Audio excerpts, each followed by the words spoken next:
IVM.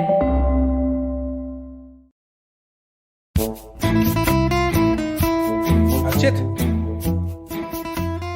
कहिए कहिए। भाई साहब बोलेंगे कुछ? इतना लेट से बोलते हैं, मतलब जनता भी सोचे कि आखिर कहाँ गया इंसान। खैर, बड़े दिन से ना हम लोग खाने पीने की बात तो कर रहे कि कभी मलाई खा रहे, कभी कुल्फी खा रहे, कभी कुछ, और दिल्ली के खाने के बारे में तो अक्सर हम जिक्र करते हैं। तो सोचा कि क्यों ना तुम्हें आओ दिल्ली घुमा लाते हैं। कैसे? अभी बहुत गर्मी है तो कुछ जुगाड़ हो सकता है। अरे हुकुम मेरे आका। अभी अभी कुछ करते हैं, अभी अभी हम कुछ प्रबंध करते हैं बेटा। हमारे पास है अनुभव साफरा दिल्ली फूड वॉक्स, तो हम इनके साथ ना वर्चुअली घूमने वाले हैं। तो जो लोग ऐसे यूट्यूब के माध्यम से हमें सुन देख रहे हैं वो इनको भी सुन देख रहे हैं, और जो लोग ऑडियो के माध्यम से हमें सुन रहे हैं वो थोड़ा देर इंतजार करें, उनका भी नंबर आएगा। अभी मुझे सुने। तो इसेंशली अगर आप फूड के बारे में जानते हो तो आप अनुभव सापरा को और दिल्ली फूड वॉक्स के बारे में जानते हो, पीरियड। मतलब ओजी हैं कुछ, मतलब जैसे if you remember we had Kunal Vijaykar, तो हमने कुणाल विजयकर को बताया, कुणाल विजयकर जो है ओजी फूडी हैं, राइट? जब फूड चैनल लेके आए थे अपना 2010 के आसपास वो। अनुभव सापरा दिल्ली में ओजी फूड वॉकर। इनसे पहले आई डोंट नो कि किसी ने इस तरीके से ऑर्गेनाइज्ड वे में कोई करते थे। ऑफकोर्स अनुभव will help us understand more कि जब उन्होंने उनकी जर्नी स्टार्ट हुई तो कैसे हुई, कौन था नहीं था, और किस तरीके से अनुभव ने सबका सफाया कर दिया and he became the champion. और देन विल टॉक अबाउट कि भाई दिल्ली फूड वॉक है तो ये हिंदुस्तान भर का खाना इनके यूट्यूब चैनल पे कैसे आ जाता है। हिंदुस्तान छोड़ो, इनके चैनल पे तो पाकिस्तान तक आ चुका है। हमारा एक बहुत ही म्यूचुअल फ्रेंड है, जिया नाम है, जिनका यूट्यूब चैनल है स्ट्रीट फूड पीके। तो उनके साथ मिलकर अनुभव ने एक वीडियो बनाई थी, तो वो भी काफ़ी डिलीशियस वीडियो सीरीज थी। वो हम शो नोट में लिंक डाल देंगे उनका, तो कोई टेंशन नहीं है। लेकिन इतनी बातें कर ली मैंने। अनुभव, वेलकम टू नान करी पॉडकास्ट। Thank you. सबसे पहले तो मैं बोलूँगा कि मैं आप दोनों का मतलब बहुत बड़ा फ़ैन हूँ और काफ़ी समय मैंने जब मैं देहरादून में था तो आपके पॉडकास्ट लगातार बैक टू बैक लूप में सुने हैं और मुझे लगता है कि इस समय हिंदुस्तान में सबसे अच्छा कोई फूड पॉडकास्ट होगा तो वो नान करी पॉडकास्ट है। अरे ये इसको हम काट के ना अलग से लगा लेंगे, सुनो। बिल्कुल। Thank you so much Anubhav. Thank you Anubhav. And I think the time I move to Delhi we I start exploring Delhi, उसके बाद आपके बारे में जानने को मिला। और पहले टू बी वेरी फ्रैंक आपके बारे में जानने को मिला मुझे थ्रू किसी भी, मैं पुरानी दिल्ली के रेस्टोरेंट जाऊँ जो ढाबे छोटे, वहाँ पे इतना बड़ा लोगो लगा दिल्ली फूड वॉक अनुभव सापरा। तो हम लाइक अच्छा ये भी सर्टिफाइड है, ये भी सर्टिफाइड है, ये भी सर्टिफाइड है। And finally I got to know about you. फिर मुलाकात हुई हमारी और फिर तो जो हमने लंबी चौड़ी बातें की हैं। तो ये इंटरेस्टिंग है कि आपने फूड सर्टिफाई करना शुरू किया, और ये काफ़ी एक आई थिंक रिस्पॉन्सिबल काम है कि किसी इंस्टीट्यूशन को उसको सर्टिफाई करना कि ये दिल्ली फूड वॉक सर्टिफाइड जगह है तो यहाँ जाओ और खाओ। तो I really want to understand कि किस तरीके से ये पूरा आइडिया आया, कंसेप्ट आपने किया। आपने कहा कि आप देहरादून से हो, तो आप ये जो जर्नी शुरू हुई, लोगों को खाना खिलाना है और लोग देसी विदेशी सबको खाना खिलाना है, ये कंसेप्ट, ये आइडिया कहाँ से आपको आया? सबसे पहले मैं देहरादून से तो नहीं हूँ, मेरा बर्थ प्लेस मुजफ्फरपुर बिहार है और देहरादून में स्कूलिंग की कुछ समय तक और उसके बाद फिर दिल्ली में आके आगे की पढ़ाई की, अपना कॉलेज किया, ग्रेजुएशन पोस्ट ग्रेजुएशन यहीं से की। तो कभी ये था नहीं कि फूड वॉक्स करेंगे। मैं सिविल सर्विसेज की तैयारी करता था लेकिन अनफॉर्चुनेटली सिलेक्शन नहीं हो पाया। हर एक बिहारी का सपना होता है, वैसे मेरा भी एक सपना था कि आईएएस बनेंगे। तो हाँ। आईएएस तो नहीं बन पाए। उसके बाद एक नॉन प्रॉफिट ऑर्गेनाइजेशन में मैं लगभग 4 साल मैंने फुल टाइम काम किया। सड़क पे जो बच्चे होते हैं, स्ट्रीट किड्स और होमलेस, उनके साथ काम किया और काम करते-करते ही मुझे फूड में इंटरेस्ट आया। मतलब फूड में इंटरेस्ट कहीं न कहीं तो था ही। और उसमें सबसे बड़ा जो मैं मतलब रोल मानता हूँ, कई बार मैं पब्लिक प्लेटफ़ॉर्म पे बोल भी चुका हूँ कि मैं राहुल वर्मा जी, जो द हिंदू या में फूड कॉलम उनका आता है, मैं उनको अपना गुरु मानता हूँ। और उस समय से मानता आ रहा हूँ जब से मैंने द हिंदू अखबार अपनी तैयारी के समय पढ़ना शुरू किया था और रेगुलर था कि उनके आर्टिकल्स पढ़ना और उसके बाद फिर जाके उसको एक्सप्लोर करना। जिस समय इंटरनेट ओके। का उतना युग नहीं था, मतलब एक ज़माना नहीं था कि लोग इंटरनेट पे जाके ढूँढते थे। मैगज़ीन्स में या फिर न्यूज़पेपर्स में लोग आते थे, फूड कॉलम्स उसको पढ़ते थे और जाके फूड एक्सप्लोर करते थे। तो मैं मेट्रो प्लस में जो हिंदू का सप्लीमेंट था उसमें उनके फूड कॉलम आते थे। वो पढ़ के फिर उसी दिन जाके या नेक्स्ट डे जाके फूड एक्सप्लोर करना। तो वहाँ से काफ़ी इंटरेस्ट आया कि फूड स्टोरीज़ के बारे में। ओके। अब तो फ़िलहाल वो ज़्यादातर उतना नहीं लिखते हैं। मैं आपको बता रहा हूँ 20 साल पुरानी बात, लगभग अर्ली 2000s उस समय की बात। और उस समय जैसे आपने देखा हमारा सर्टिफ़िकेट, वैसे ही मैं उनके आर्टिकल्स ओल्ड दिल्ली में जाके देखता था कि पदम चाट कॉर्नर पे अभी भी जाएँगे तो एक आर्टिकल लिखा हुआ है, हैव अ नाइस चाट। उसके बाद फिर आप कुचा घासीराम जाएँगे, जो मिल्क केक की दुकान है, वहाँ पे स्वीट मिल्क केक आर्टिकल उनका लगा हुआ है। तो उससे काफ़ी इंस्पिरेशन मिली उनके आर्टिकल से, और फिर इंटरेस्ट आया क्यों ना मैं भी फूड स्टोरीज़ लिखूँ। तो मैंने अपना ब्लॉग शुरू किया स्ट्रीट फूड ऑफ दिल्ली नाम से, और फिर स्ट्रीट फूड ऑफ दिल्ली के ही माध्यम से मैंने दिल्ली में फूड वॉक्स करना शुरू किया। और सबसे पहले जो फूड वॉक की थी मैंने 2010 दिसंबर में, वो पहाड़गंज में की थी। ओल्ड दिल्ली में नहीं की थी, पहाड़गंज में रेलवे स्टेशन के सामने का जो एरिया है पूरा, मुल्तानी ढांढा और चूना मंडी, ये सब इलाके, ये सब एक्सप्लोर किया। और मैंने सिर्फ़ एक इवेंट बनाया फ़ेसबुक पे और कहा कि गेट नंबर 1 आरके आश्रम मेट्रो स्टेशन पे मिलने वाले हैं, और कोई भी इंटरेस्टेड हो वो जॉइन कर सकता है। कोई ये बिज़नेस ऑब्जेक्टिव नहीं था क्योंकि मैं उस समय फुल टाइम जॉब में था। तो एक वीकेंड पे इवेंट बनाया और लगभग 30 लोगों ने जॉइन किया, और देखा मैंने कि तीसों के 30 दिल्ली में रहने वाले लोग हैं, लेकिन उनको पता नहीं है कि कौन-सी-कौन सी जगहों पे क्या-क्या चीज़ें मिलती हैं। जैसे एग्ज़ाम्पल मैं आपको दूँ, मुल्ताई ढांडे की मोठ कचौरी है, या फिर गीला कुलचा है। तो ये सब चीज़ें लोगों को पता नहीं थी कि मुल्तानी मसाला क्या होता है और गीला कुलचा क्या होता है। तो उस दिन देखा मैंने कि लोग जब जॉइन किया, मिला कि ये काफ़ी अच्छा एक चीज़ है जो आप रेगुलर बेसिस पे कर सकते हैं। तो मैंने हर वीकेंड पे वॉक्स ऑर्गेनाइज़ करनी शुरू कर दी। और जो फर्स्ट वॉक की थी उसमें भी मैंने जो लोग आए थे उन सब से हम लोग ने एक को कैशियर बनाया, उनको 200-200 रुपए इकट्ठे किए। लास्ट में वॉक का एक्सपेंसेस लगभग ₹150 आए, ₹50 वापस कर दिए उनको। बस ऑब्जेक्टिव था कि फूड एक्सप्लोर करना है। फिर हर वीकेंड पे नई-नई जगहों पे जाने लगे। फिर फेस्टिवल्स आया तो फिर फेस्टिवल्स के दौरान जैसे रामलीला आई, तो लाल किले के अंदर जो फूड कोर्ट लगता है वो एक्सप्लोर किया। उसके बाद फिर रमज़ान आया तो फिर इफ्तार वॉक्स ऑर्गेनाइज़ की। जब दुर्गा पूजा आया तो सीआर पार्क में फूड वॉक कर ली। तो ऐसे अलग-अलग लोकेशंस में वॉक शुरू हो गई, और फिर 2014 आता है और उसके बाद मैंने इसको अपना फुल टाइम करियर बना लिया। मैंने जॉब जहाँ मैं कर रहा था वहाँ छोड़ के इसको इस प्रोफ़ेशन में फुल टाइम आ गया। फिर वहाँ से मतलब ब्लॉग का नाम भी मैंने स्ट्रीट फूड ऑफ दिल्ली से हटा के दिल्ली फूड वॉक्स कर दिया। और फिर 2018 आता है। 2018 में अप्रैल में आके मैंने अपना यूट्यूब चैनल शुरू किया। करेक्ट। काफ़ी मतलब लंबी journey if I can say. अच्छा, ये 2014 में आपने ऑफिशियली शुरू किया, लेकिन उससे पहले किस साल में आपने पहला इवेंट किया था? 2010 दिसंबर की बात है। वाओ! तो मेरा वही सवाल है कि 2010 में तो कोई थे apart from so Rahul Verma, तो मतलब ऑफ कोर्स गुरुजी हैं व्हेन इट कम्स टू जी। राइटिंग एंड सड़कों के बारे में, खानों के बारे में। बट 2010 में जब आपने शुरू किया लोगों को घुमाना, लोगों को ये खाना खिलाना, उस वक़्त पर was there anybody else in Delhi doing the similar kind of thing? मेरे ज़हन में तो नहीं है कि कोई ऑर्गेनाइज़्ड वे में फूड वॉक्स कर रहा हो। हेरिटेज वॉक्स होती थी, आर्ट वॉक्स, आर्किटेक्चर वॉक्स, ये सब वॉक्स होती थी। लेकिन फूड वॉक्स प्रोफ़ेशनली मेरे ज़हन में तो नहीं है कि कोई कर रहा हो। अब तो बहुत लोग करने लग गए हैं, सदफ जैसे कॉपी करने लग गए हैं जी, जी। कॉन्सेप्ट। जी, हर मैंने दूसरा मतलब सब बंदा। के सब घुस गए। साले चोद हैं साले। मतलब, and one thing I have also noticed that maybe and I don't know, I'm going to ask you as well this question कि अक्सर होता है कि जब आप वॉक कर रहे हैं तो कुछ लोग 4-6 बारी 8 बारी सेम वॉक पे गए एंड देन शी और ही बिकम्स अ फूड वॉकर। ऐसा कभी आपके साथ नोटिस किया है हाँ, बहुत कि बार हुआ है। आपके ही वॉक को किसी ने बार-बार गया एंड देन सडनली शी और ही बिकम्स अ फूड वॉकर? जोर जोर से बोल के सबको स्कीम बता दो सदफ। नहीं, मुझे ऐसा स्कीम हुआ में है, कई बार हुआ है कि लोग जैसे आए 1-2 वॉक्स में, उसके बाद फिर वो रूट कॉपी किया, फिर उस वॉक्स करना शुरू कर दिए।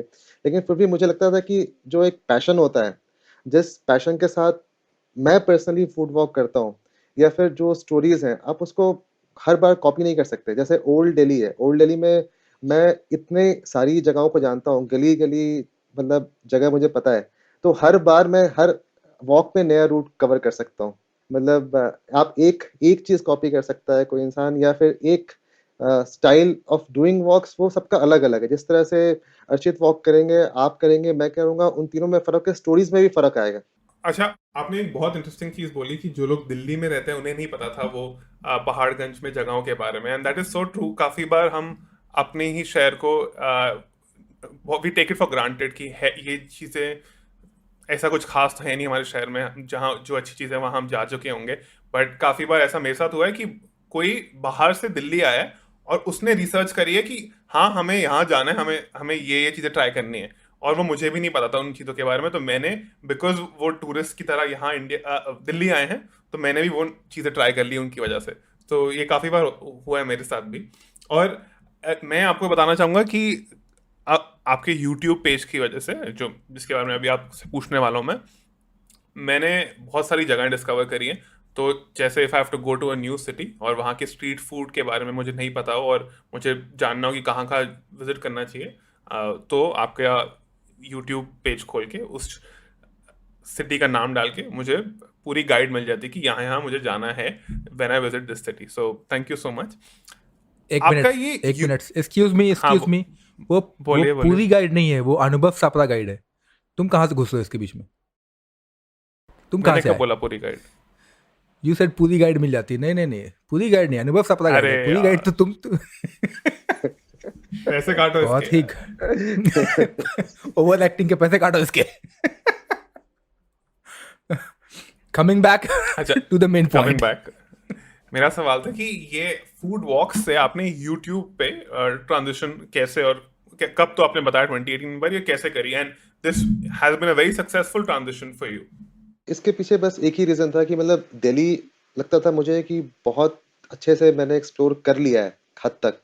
तो था कि मतलब ये एक ही काम मैं करता रह जाऊँगा तो कभी भी अपने हिंदुस्तान का खाना और एक्सप्लोर नहीं कर पाऊँगा। और फिर मुझे बार-बार ये ज़हन में आता था कि जब जिस समय शुरुआत हुई थी, तो उसमें ऑब्जेक्टिव ये था कि मैं फूड एक्सप्लोर कर रहा हूँ।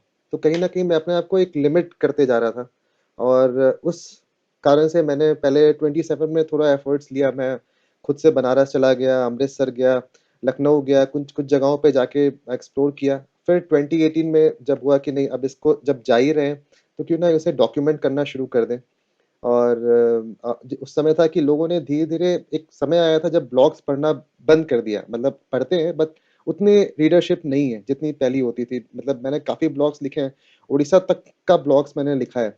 और उसके बाद फिर उसको वीडियो के से दिखाना शुरू कर दिया। और मतलब मेन ऑब्जेक्टिव ये था कि जाके मैं जगहों को एक्सप्लोर करूँ और खुद का जो इंटरेस्ट है, खुद का जो पैशन है, उसको भी करते रहें। बहुत बढ़िया। एक जो इंटरेस्टिंग पार्ट ये है कि आपने यूट्यूब में ट्रांजिशन किया, राइट? हुँ। दो क्वेश्चन है, सवाल एक है, उसमें वन और टू है। पहला कि when you take food walks, right, and I as Archit Puri rightly mention, काफ़ी लोग आजकल तो फूड वॉक कर रहे हैं इंक्लूडिंग सदाफ हुसैन, है कोई नौसिखिया सा लौंडा। तो we are doing food walks for the passion कि हाँ, to share the food, to share the culture. तो अलग अलग लोगों का अलग अलग मोटिव हो सकता है for people and taking the people to अलग अलग लेन्स, ठीक है? बट बिगेस्ट चैलेंज क्या आता है जब when you started, and second the same challenge when you do the YouTube? क्योंकि व्हाट आई लुक एट कि अब यूट्यूब पे तो मतलब सिर्फ लोगों को खाना नहीं खिलाना है, अब तो you have to interact with the owner as well. तो पहले तो ओनर को कन्विंस करो कि भैया देखिए ऐसा है कि थोड़ा सा आपको वीडियो पे 4 लाइन बोल देना है और खाना खिलाना है। तो किस तरीके की डिफिकल्टी दोनों में आती है? जब फूड वॉक करते हैं तो वो डिपेंड करता है। मतलब जब शुरुआत किया था तो जैसे बताया मैंने कि एक साथ बड़े ग्रुप्स को ले जाते थे। 30 लोग, 40 लोग भी फूड वॉक में जा रहे हैं। मैंने 40-40 लोगों की वॉक्स अकेले की है। वो भी ओल्ड दिल्ली में, जिस समय इतना कमर्शियलाइज़ेशन नहीं था। 2011, 12, 13, 14, 15, 16, 17 तक। इधर 4-5 सालों में कुछ ज़्यादा कमर्शियलाइज़ेशन हो गया, इसलिए मैंने कुछ वॉक्स करनी बंद कर दी। जैसे मैंने पिछले 2-3 सालों से रमज़ान की मैंने कोई ग्रुप फूड वॉक्स नहीं किए। पहला मैंने हाँ, किया आई वाज कि वेटिंग फॉर जिन यू, जस्ट सेइंग। हाँ, आई लिटरली वाज मैंने waiting for public your walk walks this year. जी, मैंने पब्लिक वॉक्स बिल्कुल बंद कर दी। सिर्फ़ प्राइवेट वॉक्स कर रहा हूँ और छोटे ग्रुप्स, मतलब कोशिश करता हूँ कि एक ग्रुप में 4 लोग रहें, उससे ज़्यादा ना हो, ताकि मैं पर्सनली सबसे स्टोरीज़, पर्सनल अटेंशन दे पाऊँ, जो भी पार्टिसिपेंट्स हैं उनके साथ। और तो ये था। और जब शुरुआत किया था उसमें चैलेंजेस बहुत थे। ख़ासकर लोगों को कन्विंस करना कि street food is safe to eat, और वो बहुत बड़ा एक चैलेंजेस था। ख़ासकर जो टूरिस्ट आ रहे हैं या ट्रैवलर्स आ रहे हैं, जो फॉरेन कंट्री से लोग आ रहे हैं, उनको बताना, क्योंकि उनका एक बना हुआ था कि नहीं, अगर स्ट्रीट फूड खाया दिल्ली में तो दिल्ली वैली हो जाएगा। और मैं आज तक, मतलब अभी भी मैं 2 दिन पहले एक कन्वेंशन में था, वहाँ भी मैंने बोला कि street food is safer than restaurant food. और मैंने फिर देखा कि अभी भी जो हमारे मैक्सिमम लोग वॉक्स पे आते हैं, आज तक कभी हमें ऐसे कंप्लेन नहीं आई कि खाना खाने के बाद कभी उनको दिल्ली वैली हुआ हो। तो वो चीज़ें हमने ब्रेक की। फिर उसके बाद और भी कई मिथ्स थे कि स्ट्रीट फूड हमारा इंडिया का काफ़ी स्पाइसी होता है।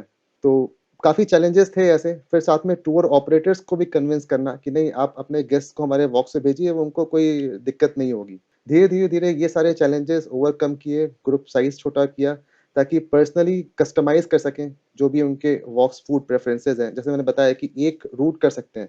हो सकता है किसी को मीठे में इंटरेस्ट हो, या किसी को सिर्फ़ वेजिटेरियन फूड करना हो, या किसी को ग्लूटेन फ्री फूड चाहिए। तो वैसा हमने हर एक लोगों के इंटरेस्ट के हिसाब से फूड टूर्स कस्टमाइज़ किए। तो ये चैलेंजेस थे, उसको ऐसे ओवरकम किया।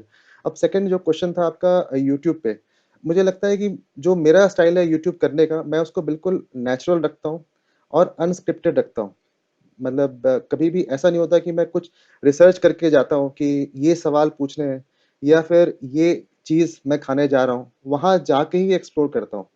तो क्या होता है कि वो फर्स्ट हैंड एक्सप्रेशंस होते हैं, रिएक्शंस होता है, जो क्वेश्चंस होते हैं, उसी क्वेश्चंस में से जवाब में से फिर क्वेश्चंस निकलते जाते हैं। तो वो एक नेचुरल लगता है और लोगों को पसंद भी आता है रॉ कंटेंट देखने में। और कभी भी ऐसा नहीं होता है कि उसने ऐसा कवर किया है तो मैं भी वही चीज़ वैसे करूँ। जो मुझे अच्छा लगता है मैं वैसे करता हूँ। तो एक तो इंडिविजुअलिटी जो है यूट्यूब वीडियोज़ की, वो मेंटेन रहती है, और साथ में जो एक अनस्क्रिप्टेड वीडियो है, वो भी रहता है। आई थिंक आपके जो वीडियोस हैं उसमें अनोखी बात है कि जो आप कॉन्वर्सेशंस करते हैं लोगों के साथ, ओनर्स के साथ, और जो वहाँ पे और लोग आए हो खाने के लिए, दोज आर वेरी यूनिक। उनमें मजा आता है क्योंकि कैमरा लेके रेस्टोरेंट्स में तो कोई भी जा सकता है। It is what the authentic conversations that make your content unique and attractive to others. और आप बहुत प्यार मोहब्बत से बात करते हैं, मैंने नोटिस किया है। और क्योंकि आप बहुत प्यार मोहब्बत से बात करते हैं और बहुत ही आपका बात करने का तरीका बहुत स्वीट है, तो अगर आपको कोई डिश पसंद ना आए और ओनर वगैरह सब बैठे हों और यूट्यूब वीडियो शूट हो रहा हो, तो उससे आप कैसे डील करते हैं? इसमें जो मेरे रेगुलर व्यूअर्स हैं, उनको पता है कि मैं अभी भी अगर कोई सुन रहा होगा ये पॉडकास्ट, उनको समझ में आ रहा होगा कि जब भी कोई खाना मुझे पसंद नहीं आता है, तो मैं डायरेक्टली नहीं बोलता कि खाना बहुत खराब था। मैं बोलता हूँ कि इसे आप उम्दा तो नहीं कह सकते, इसे आप अनोखा कह सकते हैं। तो अनोखा, जो व्यूअर्स हैं वो समझ जाता है कि डायरेक्टली तो नहीं बोला कि खाना खराब है। अनोखा है मतलब it's different for me, it's not up to my taste. तो वैसे बोल के फिर मैं निकल लेते हैं। That is very graceful, because काफी बार खाना जो होता है वो हमें ना पसंद आया हो, बट ऐसा हो सकता है कि किसी और को पसंद आया हो। मतलब सब्जेक्टिव होता है काफी बार। तो this is a very it's a good lesson for all of us who comment on subjective things. जी, और मैंने इसीलिए, मतलब एक ही रीज़न था, जब शुरुआत मैंने किया था वीडियोज़, तो उसमें मैं रेटिंग्स देता था। उसके बाद फिर मैंने रेटिंग्स देना डिसकंटिन्यू कर दिया। तो मैंने फिर यही कहा कि पहले तो ये कि हम किसी के बिज़नेस को, मतलब हम लोग क्या हैं? हम जाके सिर्फ़ खा रहे हैं और खराब बोल दिया तो उससे उस बिज़नेस, जो भी रेस्टोरेंट ओनर है या फिर स्ट्रीट फूड वेंडर है, उसके बिज़नेस पे इम्पैक्ट पड़ेगा कि हमारे एक बोलने से कि लोग नहीं आए। तो हम कौन होते हैं? सेकेंडली ये भी था कि जैसे आपने बताया कि टेस्ट सब्जेक्टिव है, हो सकता है मुझे तीखा बिल्कुल पसंद नहीं है, मैं बिल्कुल बर्दाश्त नहीं कर पाता, लेकिन आप बर्दाश्त कर लेते हैं, तो आप खाएँगे। मैं हो सकता है कि स्पाइसी फूड को बोल दूँ नहीं, ये तो मुझे पसंद नहीं आया। तो इस कारण से मैंने रेटिंग्स देना डिसकंटिन्यू कर दिया। तो what I wanted to ask also कि एक तो ये है, ठीक है, तो I have two question before we go on a break. पहला कि व्हेन आई आल्सो से कि चैलेंज, तो एक तो ये चैलेंज बताया आपने। दूसरा, जो आपने बताया कि 2017 के बाद कमर्शलाइजेशन हो गया है, आई वुड आल्सो से उसी आसपास 16-15 के आसपास। अब मान लीजिए, let's assume that you are going to galouti kebab, ठीक है, आप लखनऊ चले गए टुंडे कबाब के पास उनको कवर करने को। अब काफ़ी लोग आ चुके होंगे उनके पास, काफ़ी सारे लोग आके अरे भाई साहब बताइए, तो बताइए, शुरू हो जाइए। तो ये एक मेरा जो मानना है कि शायद ओनर्स भी थोड़े बहुत अनाय होते हैं कि यार फिर आ गया। तो हाउ डू यू देन बिल्कुल। डील विद सच स्टफ कि काफ़ी सारे होते होंगे जहां आप पहली बार गए हो, लेकिन कुछ लोग पहले जा चुके हैं वहां पर, So how do you sort of say कि नहीं हम में इंटरव्यू दीजिए? बिल्कुल, ये आपने सही बोला है। मैं अभी मतलब लास्ट संडे को ही वापस हिमाचल से आया। तो एक जगह है पालमपुर बिर के बीच में मरांडा बोलते हैं। तो मरांडा में एक वर्मा ढाबा है, वहाँ पे मैं गया उनके मीट तो उनके शॉप पे जाके मैंने ओनर से पहले जाते हैं तो पहले उनसे परमिशन लेते हैं कि क्या हम लोग दिल्ली से आए हुए हैं, हमारा यूट्यूब चैनल है, क्या हम यहाँ पे शूट कर सकते हैं और हम चाहते हैं कि आप हमसे कैमरा में बात करें। तो उसने सीधे यही छूटते ही बोला कि अरे यार! कितने बार इंटरव्यू लोगे? आप खा लो, मैं कैमरे में बात नहीं करूँगा। तो फिर मैंने जब खाया वहाँ पे और बोल दिया कि मैंने कोशिश की कि वेंडर से बात करना चाहता था ओनर से, लेकिन वो इंटरेस्टेड नहीं है। तो ये अब ओवर यूसेज ऑफ मतलब अब हर एक के पास मोबाइल फ़ोन है और हर एक इंसान आज ना कहीं न कहीं या तो इंस्टाग्राम या सोशल मीडिया, फेसबुक, यूट्यूब कहीं न कहीं है। तो वेंडर्स के साथ भी ये हो गया है कि वो बार-बार एक ही चीज़ कहते हुए थक चुके हैं। तो अब एक समय ऐसा आएगा, मैं फिर कई बात कर रहा था, एक समय ऐसा आएगा कि ये फ़िल्ट्रेशन शुरू हो जाएगी कि जो वेंडर्स हैं वो देख के बात करें या किनसे बात करनी है, किनसे बात नहीं करनी है। या फिर बंद ही हो जाएगा, बिल्कुल वो अलाउ नहीं करेंगे कि कोई भी शूट अलाउड नहीं है, आप खाओ और जाओ, लेकिन हम नहीं करेंगे पसंद कि आप कैमरा लेके शूट करो। तो ये एक आने वाले समय में आएगा, सैचुरेशन जो होता है, वो पॉइंट रीच करेंगे हम लोग कहीं न कहीं इंडिया में। सेकेंडली कुछ वेंडर्स ऐसे होते हैं कि जो बिल्कुल मतलब कैमरे पे देख के वही सेम चीज़ बार-बार बोलेंगे। जैसे आप पुरानी दिल्ली चले जाएँ, कहीं भी चले जाएँ या फिर आपने टुंडे कबाबी का एग्ज़ाम्पल दिया, तो वो जाएँगे, वो उनको पूरा स्क्रिप्ट याद है। वो आप उनसे सिर्फ़ पूछेंगे अपना नाम बताइए, वो अपने नाम के साथ पूरे दादा-परदादा सबके नाम बता देंगे और उसके चाचा के नाम और पूरी कहानी वो एक बार में ही सुना देंगे। क्योंकि वो भी एक्सपर्ट हो चुके हैं, तो उनको पता होता है कि हाँ, मुझे क्या बोलना है, क्या नहीं बोलना है। और तो ये दोनों ही कॉइन्स के दोनों साइड्स हैं। Correct, correct. और लास्ट है before we go on break, आपने कन्वेंशन की बात की एंड आई वाज वाचिंग कुछ दिन पहले आपने भी डाला था और अलग अलग सोशल मीडिया पीपल ने अपने अपने पोस्ट भी डाले थे।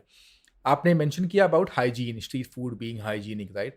आई also believe that, I think street food are much more hygienic, but what is your reason, why do think? Because अक्सर लोग देखते हैं और काफ़ी सारे यूट्यूब चैनल हैं, काफ़ी सारे इंस्टाग्राम चैनल हैं which will downgrade the food.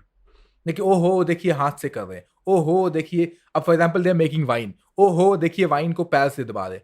So all these things in a way downgrade brings it down, right? तो आपके हिसाब से जो स्ट्रीट फूड है वो हाइजीनिक कैसे है and why should people eat street food? सबसे पहले तो आप मतलब देखें कि स्ट्रीट फूड हाइजीनिक इसलिए है कि अभी हम लोग बात करते हैं ओपन किचन की और स्ट्रीट फूड हमेशा से आपके सामने ही प्रिपेयर किया गया है। मतलब कहीं भी आप जाएँ देखेंगे, अगर एक टिक्की वाले पे ही गए हैं, तो वो टिक्की सामने तल के आपको दे रहा होगा। तो आप देख सकते हैं कि खाना कैसे सामने बनाया जा रहा है। पहली बात। सेकेंडली कोई भी स्ट्रीट फूड वेंडर है जिसके यहाँ आप जा रहे हैं, वो कितने कई सालों से मतलब आप बोले एक भी दुकान आप कहीं च मैं बार-बार एग्ज़ाम्पल पुरानी दिल्ली का दे रहा हूँ क्योंकि हम सब लोग दिल्ली के फूड से वाकिफ़ हैं। तो देखेंगे वो 50 साल, 70 साल से एक ही चीज़ बनाता आ रहा है। तो ऐसा नहीं है कि वो सिर्फ़ कल उसने दुकान खोली और आज हम लोग पहले कस्टमर्स वहाँ जा रहे हैं। थर्डली जितने भी स्ट्रीट फूड वेंडर्स हैं, वो अपना इंग्रीडिएंट्स रोज़ सोर्स करते हैं। उनका ऐसा नहीं है कि अगर कोई कबाब वाला है तो उसने 1 महीने पहले 15 दिन उनका स्टॉक आना है, उसके बाद फिर उसको 15 दिन इस्तेमाल करते रहेंगे। उनको अगर मीट आना है या चिकन आना है या फिर वेजिटेबल्स आने हैं, कुछ भी आना है, वो सेम डे सोर्स करेंगे, सेम डे ही खत्म। नेक्स्ट डे फिर फ्रेश शुरू होगा। तो मुझे लगता है कहीं न कहीं स्ट्रीट फूड सेफ है इस कॉन्टेक्स्ट में। बस बात आती है क्लीनलीनेस की कि क्या उसके शॉप के इर्द-गिर्द सफाई है कि नहीं है। वो हमें एक बार देख के इंश्योर करना होता है। सेकेंडली कि क्या जब वो पका रहे हैं तो जो इंग्रीडिएंट्स यूज़ कर रहे हैं, जैसे अगर वो ऑयल का इस्तेमाल कर रहे हैं, तेल का इस्तेमाल कर रहे हैं, तो क्या वो फ्रेश है कि नहीं? या वो बार-बार उसको रीयूज़ कर रहे हैं? तो वो आपके अपने इंस्टिंक्ट पे होता है कि जैसे आप किसी शॉप पे कैसे एग्ज़ाम्पल दूँगा मैं, कहीं आप जलेबी वाले पे गए, आप देखेंगे बिल्कुल उनका घी काला हो चुका है। तो वो आप मैं तो सजेस्ट करूँगा कि नहीं खाएँ, वहाँ पे आप बिल्कुल नहीं जाएँ। मैं दरीबा पे जो जलेबी वाले फ़ेमस है, मैं वहाँ नहीं खाता जलेबी। मुझे पता है कि आप जब भी वहाँ जाएँगे, वो जलेबी का तेल देखेंगे बिल्कुल काला रहता है वो। मैं जलेबी खाने कहीं और जाता हूँ, पुरानी दिल्ली में, जहाँ पे आप सुबह जाएँ, दोपहर जाएँ, शाम जाएँ, हमेशा आपको फ्रेश घी मिलेगी उसके उसके कढ़ाई में। तो ये आपके इंस्टिंक्ट पे। सेकेंडली आप स्ट्रीट फूड वेंडर्स को बोल भी सकते हैं कि अपने थोड़े आस-पास सफाई मेंटेन करके रखिए, थोड़ा सफाई से बनाइए। जैसे आजकल हम लोग मेरा ये क शौक हो गया है कि गोलगप्पे खा रहे हैं तो वो ग्लव्स पहन के गोलगप्पे बना रहे हैं। सबसे गंदा, सबसे अनहाइजीनिक वही है कि ग्लव्स पहन के वो मसाले में भी जा रहा है, वो पानी में भी जा रहा है, उसमें हाथ डुबो के निकाल रहा है वो, सबसे खराब वही है। उससे अच्छा है कि वो सफाई से हाथ धो ले और खुले हाथ से ही वो गोलगप्पे खिला दे। तो ये सब चीज़ों का ध्यान रखना है। और मुझे याद है 2018 में मैंने एक कैंपेन किया था, उसका नाम रखा था कि आप लोग स्ट्रीट फूड वेंडर्स को डस्टबिन्स दिए, वो अभी भी डस्टबिन्स पुरानी दिल्ली में आपको कहीं न कहीं देखने को मिलेंगे। चाहे आप फतेहपुरी चौक पे चले जाएँ, वहाँ पे हमारा लोगो भी लगा हुआ है। तो उसमें हमने उनको बोला कि आप पूरे हिंदुस्तान का ठेका मत लो, पूरी दिल्ली का ठेका मत लो, सिर्फ़ आस-पास 10 गज जो हैं, 10 यार्ड्स, उसको सफाई रखो आप उसको। कि आस-पास देखो कि भाई जो अगर छोले-कुलचे खा रहा है, कोई खड़े होके, तो वो दोना जो है अपना डस्टबिन में डाले, वो सड़क पे फेंक के ना जाए, ताकि सड़क पे फेंकेंगे तो वहाँ मक्खी आएगी और फिर मक्खी आएगी तो वो खाने में भी जाएगा। तो मुझे लगता है कहीं न कहीं हमें स्ट्रीट वेंडर्स को एडुकेट करने की ज़रूरत है about cleanliness. Otherwise street food जो हम खाते आ रहे हैं शुरू से, जहाँ भी खा रहे हैं, वो सेफ है रेस्टोरेंट फूड से। Perfect, exactly. टोटली अग्रीड कि स्ट्रीट फूड होना चाहिए। या आजकल हम एक फिनोमेना देख रहे हैं of especially on social media of people making weird combinations of food. Oreo Maggie chocolate sandwich, Maggie milkshake। और हमारे फैंटा एक मैगी। फैंटा मैगी, हमारे एक मित्र हैं कृष अशोक जो इस पॉडकास्ट से भी आ चुके हैं, इन्होंने बुक लिखी है मसाला लैब। उनका हाइपोथेसिस है, वो कहते हैं कि क्योंकि आजकल लोगों को पता है, स्पेशली स्ट्रीट फूड वेंडर्स को, कि अगर वो ऐसे अनोखे कॉम्बिनेशंस बनाए तो वो वायरल हो जाएंगे सोशल मीडिया पे, और ये उनका तरीका है, ये उनका ग्रोथ हैक है वायरल होने का। तो आपकी क्या ओपिनियन है इस फिनोमेना के बारे में?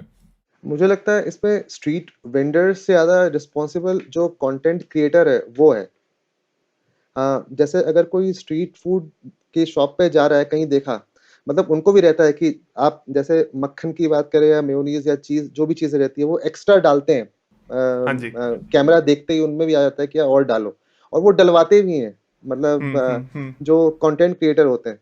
तो मुझे लगता है कि उसमें कहीं न कहीं एक रिस्पॉन्सिबिलिटी कंटेंट क्रिएटर की है कि वैसी जगहें या तो बिल्कुल। कवर ना करें, और अगर कवर कर भी रहे हैं तो उसको पहले बताएँ कि भाई जैसा आप हमारे जाने के बाद भी दूसरे कस्टमर्स को खिलाओगे, वैसा ही हमें खिलाओ।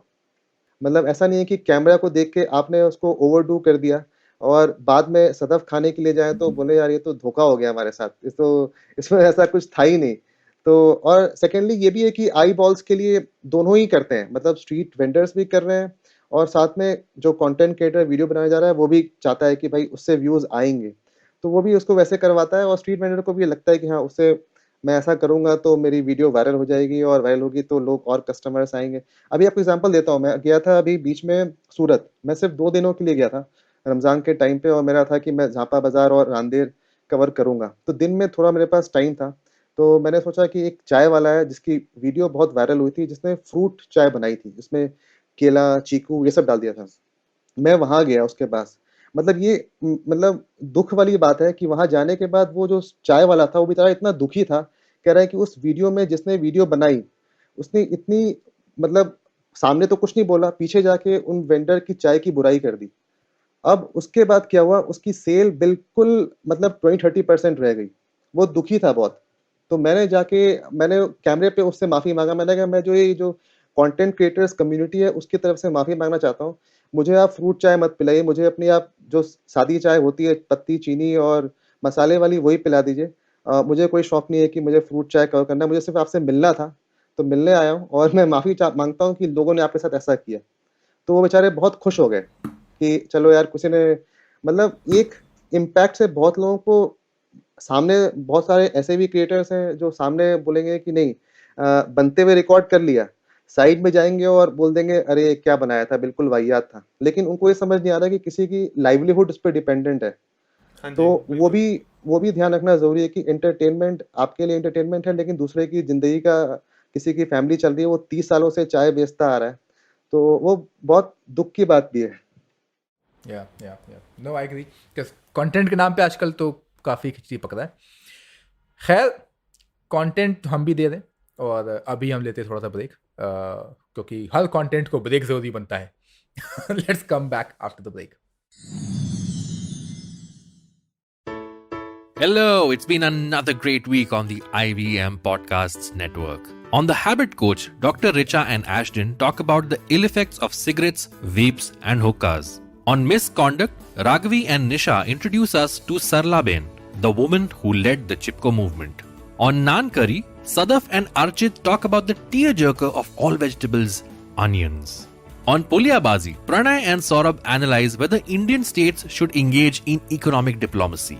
And on Ek Chuski Finance, Priyanka tells us all there is to know about KYC. We've got some exciting news for you. IVM Podcasts has just launched its merch, and our first line is out now. Head to the IVM Podcasts website and click on the shop tab to check out our first collection of t-shirts. Do follow us on social media. We are IVM Podcasts on Twitter, Facebook, Instagram, and LinkedIn. And remember, if you're enjoying this show or any of our other shows for that matter, please do tell a friend. Also, don't forget to rate us on any platform you're listening on. And you can also check us out on YouTube. We're also doing a small listener survey to better understand how you respond to our shows and advertising on the network. We would really appreciate it if you could spare a few minutes to fill it out. It helps us build better shows for you. And finally, we would like to thank our sponsors this week: SBI Life Insurance, Jupiter, a digital banking app, Capgemini, get the future you want, Intel V Pro, built for business, and Intel, future banao wonderful with Intel powered laptops. और हम आ गए हैं वापस break से। अनुभव, आपका एक YouTube पे सीरीज है जिसमें आप डिफरेंट कम्युनिटीज के घर जाते हैं। That is one of my favourite series food related on YouTube, because the beauty is that काफी बार YouTube पे बाहर के खाने के बारे में बातें होती हैं। मोस्ट वीडियोज आर बाहर के खाने के बारे में, but 90% of the food we eat वो तो घर का ही होता है। 1-2 बार हम हफ्ते में बाहर खाते हैं।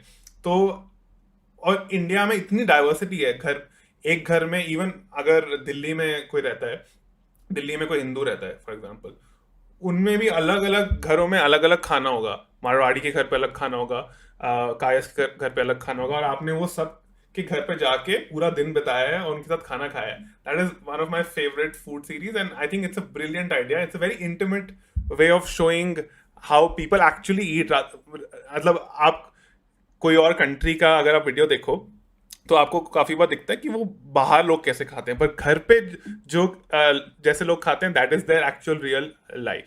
तो ये आइडिया आपको कैसे आया? ये आइडिया ऐसे आया कि मैंने जब दिल्ली के खाने की बात करते हैं तो लोगों को लगता है कि सिर्फ दिल्ली वाले butter chicken, tandoori chicken, chole kulche, chole bhature खाते हैं, और तो ये एक इमेज बनी हुई है दिल्ली के खाने के बारे में। मेरा ये था कि नहीं, दिल्ली में जो अलग अलग कम्युनिटीज़ रहती हैं उनका खाना भी दिल्ली के खाने का हिस्सा है, और उसको हम लोग कहीं ना कहीं नज़रअंदाज कर देते हैं, मतलब उसके बारे में बातचीत नहीं करते। तो इसी से ये आइडिया है कि दिल्ली में अलग अलग जो कम्युनिटीज़ हैं उनकी खाने की कहानियाँ बताई जाएँ।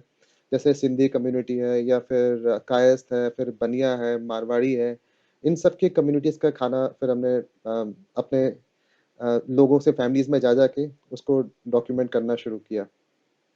तो अभी तक 2 सीज़न्स किए, अभी बहुत सारे कम्युनिटीज़ रह गए हैं, और मे बी अब दोबारा से समर्स में हम लोग प्लान कर रहे हैं कि लोगों के घरों पे जाना फिर शुरू करें और जो रह गई है उनको कवर करें। इन केस अगर आप ऐसे दिल्ली में रहने वाले मुस्लिम जो कि झारखंड बिहार से आए हैं उनका खाना कवर करना चाहें तो बताइएगा। आई नो वन बॉय, एक है लड़का, अच्छा खाना बना लेता है। अरे सर, बिल्कुल बिल्कुल, ये हमारी खुदकिस्मती होगी कि आप आपके साथ अच्छा बिरयानी बना लेता है लड़का। सुना है ये कर दिया पॉडकास्ट पे हमने कई अपना बार, plugin। लेकिन कहीं मौका लगा तो जरूर आप अगर खिलाएंगे तो हम जरूर आएंगे। अरे आप बिना कैमरे के लेके आइए तब भी खिलाएंगे, और कैमरा से तभी, जैसी मर्जी आप बस आइए, आ जाइए, बस आपको बस बिरयानी खिलाते हैं। बढ़िया। सदाफ को तो चाहिए ही बस कोई वो खाना बना रहा हो तो कैमरा आ जाए तो मजा ही आ जाएगा हाँ। सबको। हाँ, कोई भी फोन का कैमरा भी लगा देना, सीसीटीवी पे दिख जाती है तो मेरा खाना अच्छा बन जाता है।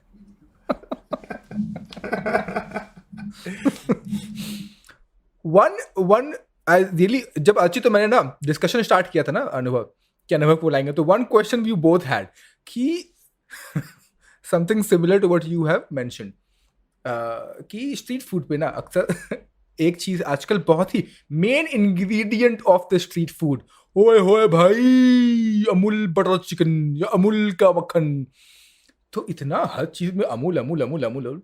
गाजियाबाद में apparently there is this Bheem का 56 अंडों का ऑमलेट बन रहा है, और आजकल नई चीज चल गई है जो मैंने देखा है, विच इज चैलेंज, कि ये खाओगे तो ये जीतोगे। इंदौर या एमपी में कहीं पर तो है कि बिल्कुल तीखे वाला, मतलब उसमें अंदर 50,000 मिर्चियां हैं और छोटा सा 4 अंडा है, उसका ऑमलेट, वो खाओगे तो ये जीतोगे। तो ये जो नया ट्रेंड है, ये क्या है? ये सिर्फ़ और सिर्फ़ आप कहें तो एक तो वेंडर्स जो स्ट्रीट फूड ओनर्स हैं, उनके तरफ से कि उनके सेल्स को बढ़ाने का एक तरीका है, कि वो कैसे अपने सेल्स को बढ़ा सकते हैं। ये बता के कि अगर आपने ये खा लिया तो आपको 1 महीने के लिए खाना फ्री, अगर आपने ये पराठा कवर कर लिया, तो आपको पूरे साल भर जब भी आप आएँ आपको पराठा मिल जाएगा फ्री में। और दूसरा वैसे बताया मैंने कंटेंट क्रिएटर के साइड से भी है कि उनको व्यूज़ मिल जाते हैं ऐसी चीज़ें डालने से। तो दोनों ही की मिली-जुली सरकार है और दोनों ही मिल के ये ऐसा चलाते हैं। बट क्या ये एक्चुअली में एग्जिस्ट करता है? रियली इन क्यूरियस कि ये चीजें एक्चुअली एग्जिस्ट करती हैं, वो करती हैं? बिल्कुल करती है। मैं जयपुर में था, मैं गया था एक जगह पराठा खाने के लिए, वो कहते हैं कि 32 इंच का पराठा है और उन्होंने कहा कि अगर आप खत्म कर लेंगे तो आप पूरे साल भर आपका खाना यहाँ पे फ्री है। तो वैसा है। फिर एक जगह और मैं था मध्य प्रदेश में ही जबलपुर में, उनके यहाँ भी ऐसे कुछ था कि गोलगप्पे अगर आप इतने खा लेंगे एक बार में, तो फिर आप पूरे महीने जब भी आएँ आपको गोलगप्पा फ्री मिलेगा खाने को। तो वैसा वो करते हैं और बहुत लोग इसी को ट्राई करने के लिए आजकल वही सोशल मीडिया, इंस्टाग्राम का ज़माना है, तो लोग पहुँच जाते हैं कि अपना वीडियो भी बना ली और साथ में उनकी सेल भी बढ़ गई। अर्चित आपसे सवाल पूछे ओवरहेड वाला, उससे पहले आखिरी मेरा, अनुभव सापरा, हेरिटेज फूड वॉक, या फिर Anubhav Sapra the content creator? If you have to define yourself, इनमें से what defines you the best, या फिर if there is anything third thing जो इनके बियॉन्ड है? मैं अपने आप को फूड एक्सप्लोरर कहता हूँ। कि आई एक्सप्लोर फूड एक्सप्लोर करता हूँ जगह-जगह जाके और लेकिन फर्स्ट पैशन अभी भी मेरा फूड वॉक्स करना है। मतलब जिससे शुरुआत हुई मुझे अभी भी मज़ा आता है लोगों को स्टोरी सुनाने में और वो बस एक है कि या तो फूड वॉक्स के ज़रिए हो या फिर ऑनलाइन कंटेंट के ज़रिए हो। हमारे फाइनल पार्ट पे आते हैं before we end, which is underrated, overrated and favourites. तो अनुभव, आप हमें बताइए आपके अंडररेटेड फूड प्लेसेस या फूड स्ट्रीट्स कौन सी हैं इंडिया में? अंडररेटेड फूड स्ट्रीट्स हुँ, ये बहुत ही मुश्किल सवाल है। मुझे लगता है कि हर एक स्टेट में कहीं न कहीं ऐसा कोई ना कोई रीजन में कहीं न कहीं अंडररेटेड स्ट्रीट्स होंगी खाने की। जैसे कानपुर में जाएँ तो चमनगंज है, इतना अच्छा खाना मिलता है लेकिन लोग वहाँ पे फूड एक्सप्लोर करने के लिए नहीं जाते, लोग लखनऊ जाते हैं। अंडररेटेड में कानपुर की चाट है।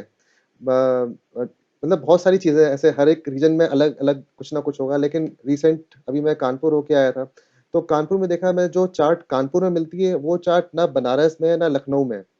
और वहाँ पे ऐसे-ऐसे चाट की दुकानें मिली और मैंने असल तरीका चाट खाने का आज तक पता नहीं था कैसे चाट खानी चाहिए, मैंने चाट खाना वहाँ जाके सीखा है। तो वो मतलब कैसे होती है, मैं थोड़ा कह हाँ सकता बताएं। हूँ कि एक उन्होंने बताया मुझे मैं एक चाट वाले से बात कर रहा था, तो उसने बताया कि हम लोग की आदत क्या होती है कि चाट लिया, सब मिला दिया, दही भल्ला, पापड़ी जो भी चीज़ सब मिला के चम्मच से फिर खाया। उसने कहा वो तरीका नहीं है खाने का। चाट जैसे बना के चाट वाले ने दी है, उसको वैसे ही खाना है, आपको मिलाना नहीं है।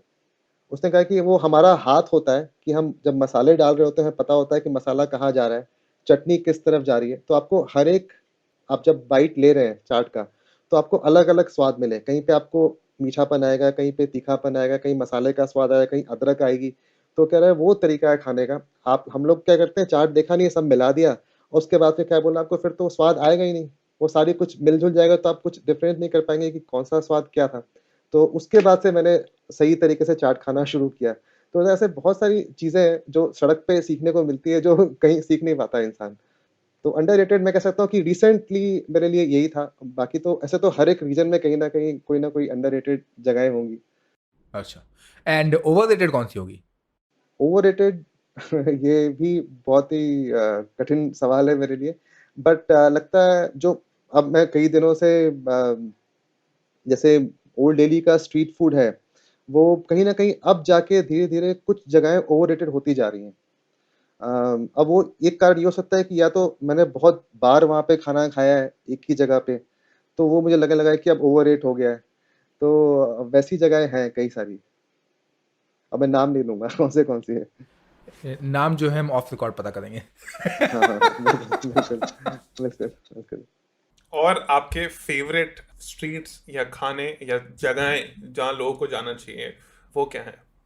अगर आप मेरे से कोई डिश के बारे में पूछेंगे तो मैं फटाफट बताता चला जाऊँगा, या कुछ भी ऐसी जगहें। ऐसे तो मुझे दिल्ली का खाना बहुत पसंद है, मतलब मैं हमेशा कहता हूँ कि दिल्ली का ऐसा स्ट्रीट फूड कहीं नहीं है, ना वो और जो मतलब जो जहाँ से आता है वो हमेशा बोलता है कि वहाँ का स्ट्रीट फूड ज़्यादा अच्छा है।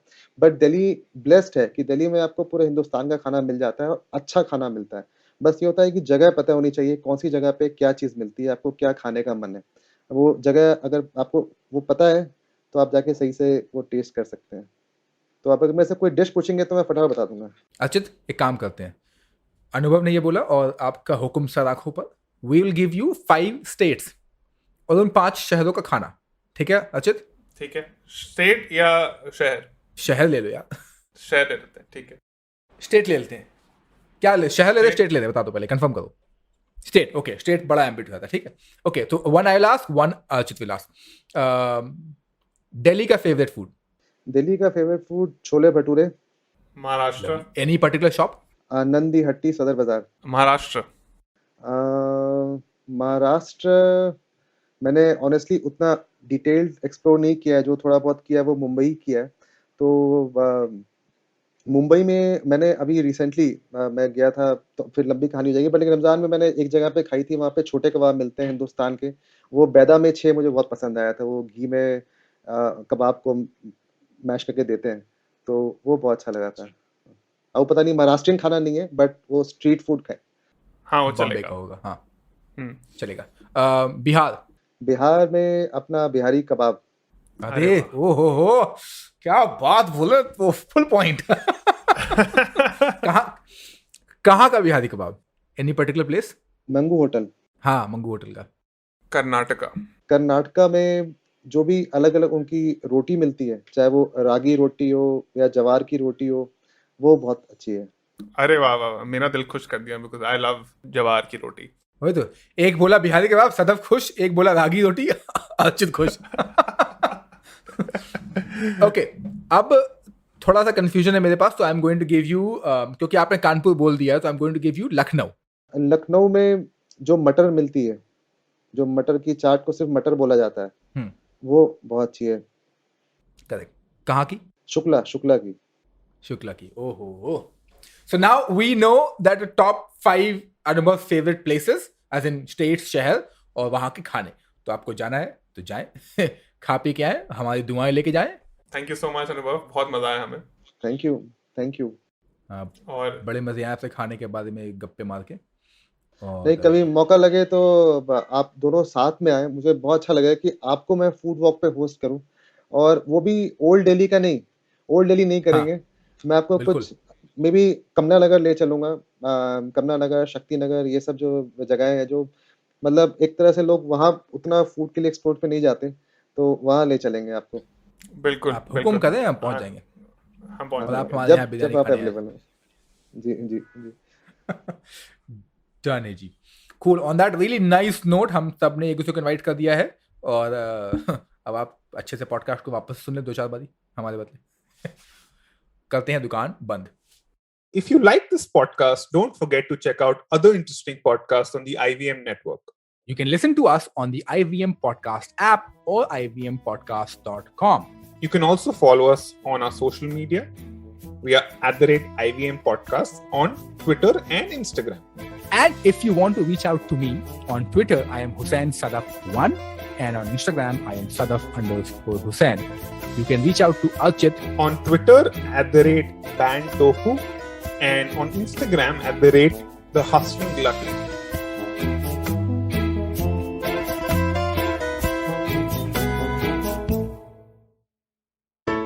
There's a quick survey to fill out on ivmpodcast.com/survey.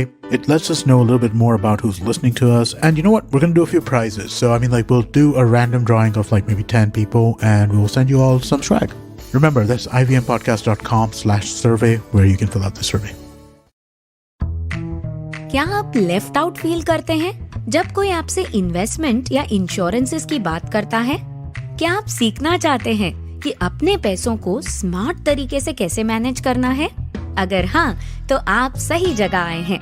स्वागत है आपका SBI लाइफ प्रस्तुत एक चुस्की फाइनेंस में, महिलाओं द्वारा महिलाओं के लिए बनाया गया पॉडकास्ट, जहां हम आसान शब्दों में कठिन फाइनेंशियल टॉपिक्स पर बात करेंगे, मेरे यानी प्रियंका आचार्य के साथ।